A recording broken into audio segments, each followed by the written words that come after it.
Imagine por um momento, um mundo escondido sob as ondas, um reino silencioso, onde a luz do sol mal consegue perfurar o véu azul profundo. Lá embaixo, onde a pressão é imensa, e segredos são guardados por milênios, não é um naufrágio, desgastado e quebrado pelas correntes implacáveis. Não é uma formação rochosa natural, esculpida pela mão paciente do tempo geológico. É uma estrada, uma ponte, um caminho deliberado, feito pelo homem, estendendo-se por uma paisagem agora submersa, suas pedras ainda perfeitamente alinhadas, esperando na escuridão. Ela sussurra de uma era tão distante, tão profundamente antiga, que sua própria existência parece um mito que ganhou vida. Mas e se esse sonho for real? E se, muito antes de os faraós elevarem suas pirâmides aos céus, muito antes de as primeiras pedras de Stonehenge serem colocadas, essa passagem submersa desafia a própria linha do tempo da engenhosidade humana? Ela nos força a fazer perguntas inquietantes. A história dessa incrível descoberta não começa em um laboratório de alta tecnologia ou em uma biblioteca universitária. Ela começa, como muitas grandes descobertas, com um golpe de pura sorte e o olhar atento de uma pessoa comum. No final dos anos 60, um pescador local chamado Ehud Galili navegava pelas águas da costa de Atlit, uma pequena cidade no norte de Israel. Por anos, ele e outros pescadores notaram pedras retangulares estranhas e formações incomuns no fundo do mar, frequentemente prendendo suas redes nelas. A maioria as descartava como peculiaridades naturais ou detritos desinteressantes do mundo moderno. Mas Galili, um homem com uma profunda conexão com o mar e uma curiosidade inata, sentiu que havia algo mais nessas estranhezas submersas. Ele começou a prestar mais atenção, marcando os locais dessas estranhas características subaquáticas. Ele notou um padrão, uma linha de pedras que parecia muito regular, muito deliberada para ser produto dos caprichos da natureza. Elas não estavam espalhadas aleatoriamente. Formavam um caminho distinto, uma estrutura linear que desaparecia no fundo do mar arenoso. Ele relatou suas descobertas, mas suas alegações foram recebidas com uma boa dose de ceticismo. Não desanimado, Galili continuou sua investigação pessoal. Ele mergulhou no local repetidamente, mapeando, fotografando e documentando o que via. A confirmação oficial: uma extensa vila neolítica. E a peça central: uma ponte de quase 700 metros de comprimento, construída com enormes blocos de pedra. Investigar um sítio como Atlit Yam é um desafio monumental, muito mais complexo do que uma escavação tradicional em terra. Imagine tentar desenterrar meticulosamente os segredos do passado, enquanto luta contra as correntes oceânicas, a visibilidade limitada e a constante restrição do seu suprimento de ar.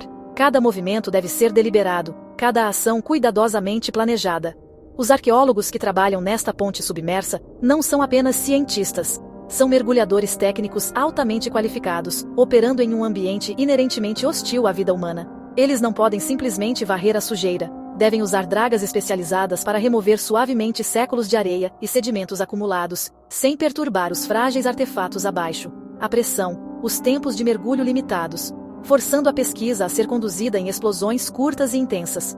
A comunicação é restrita, muitas vezes dependendo de sinais manuais e procedimentos pré-planejados. A equipe deve trabalhar em perfeita sincronia, como um balé subaquático, para mapear a estrutura, marcar artefatos e coletar amostras. Cada equipamento deve ser à prova d'água e capaz de suportar os efeitos corrosivos da água salgada. Por milhares de anos, a ponte foi protegida por um manto de sedimentos, criando um ambiente com baixo teor de oxigênio que preservou materiais orgânicos como madeira e osso. Uma vez escavados, esses artefatos tornam-se vulneráveis à decomposição e à ação implacável de organismos marinhos. Este processo é um trabalho lento, minucioso e metódico. Fotogrametria cria uma réplica virtual da ponte, permitindo estudar em detalhes minuciosos e procurar marcas de ferramentas deixadas por seus antigos construtores. Quem construiu isso? Quem eram essas pessoas? Há mais de 9.000 anos, no período neolítico pré-cerâmico C? Pensamos neles como simples agricultores, mas as evidências sugerem organização social e destreza técnica surpreendentes. Construir uma estrada de 700 metros, com pedras brutas, algumas pesando mais de 1 tonelada, exigiu força de trabalho coordenada, trabalhadores especializados e liderança capaz de planejar a longo prazo. Transporte, defesa ou até um caminho cerimonial. Seu propósito é tão misterioso quanto seus criadores. A Grande Pirâmide, Stonehenge, a ponte de Atlit Yam, antecede ambos em mais de 4 milênios. É como encontrar um projeto de smartphone em um castelo medieval. Poderiam ser parte de uma cultura costeira interconectada, mais avançada que as do interior? Não sabemos como se chamavam, que língua falavam, ou que deuses adoravam. Tudo o que temos são as pedras. Um desafio silencioso e poderoso. Gigantes de seu tempo. Como exatamente uma sociedade neolítica, armada com ferramentas de pedra, madeira e osso, construiu uma estrutura tão durável e maciça? Selecionaram e transportaram pedras maciças, algumas pesando centenas de quilos, de fontes a vários quilômetros. Isso sugere compreensão de alavancagem, atrito e gerenciamento de mão de obra. Eles provavelmente usaram rolos de madeira, trenós e rampas, técnicas que associamos a culturas posteriores, como egípcios e os construtores de Stonehenge.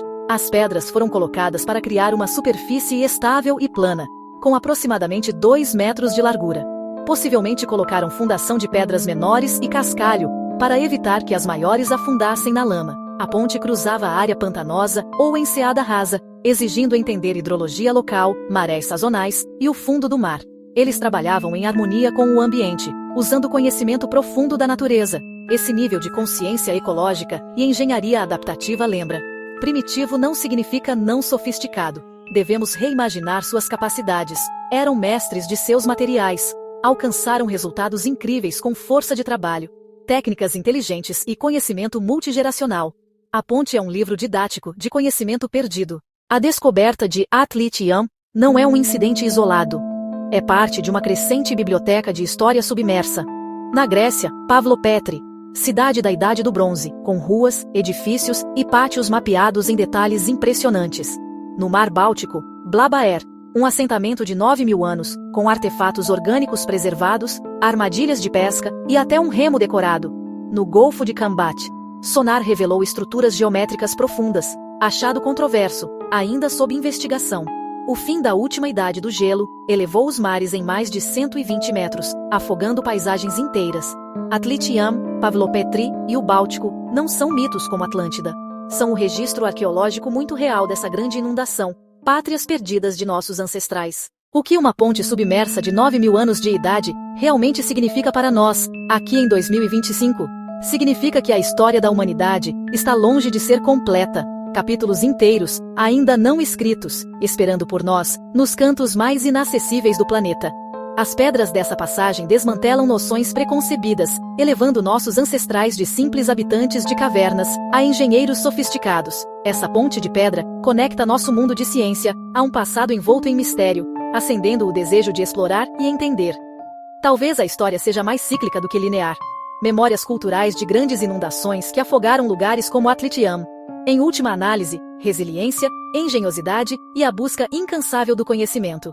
O passado está nos chamando, e o que ele tem a dizer pode mudar nosso futuro para sempre.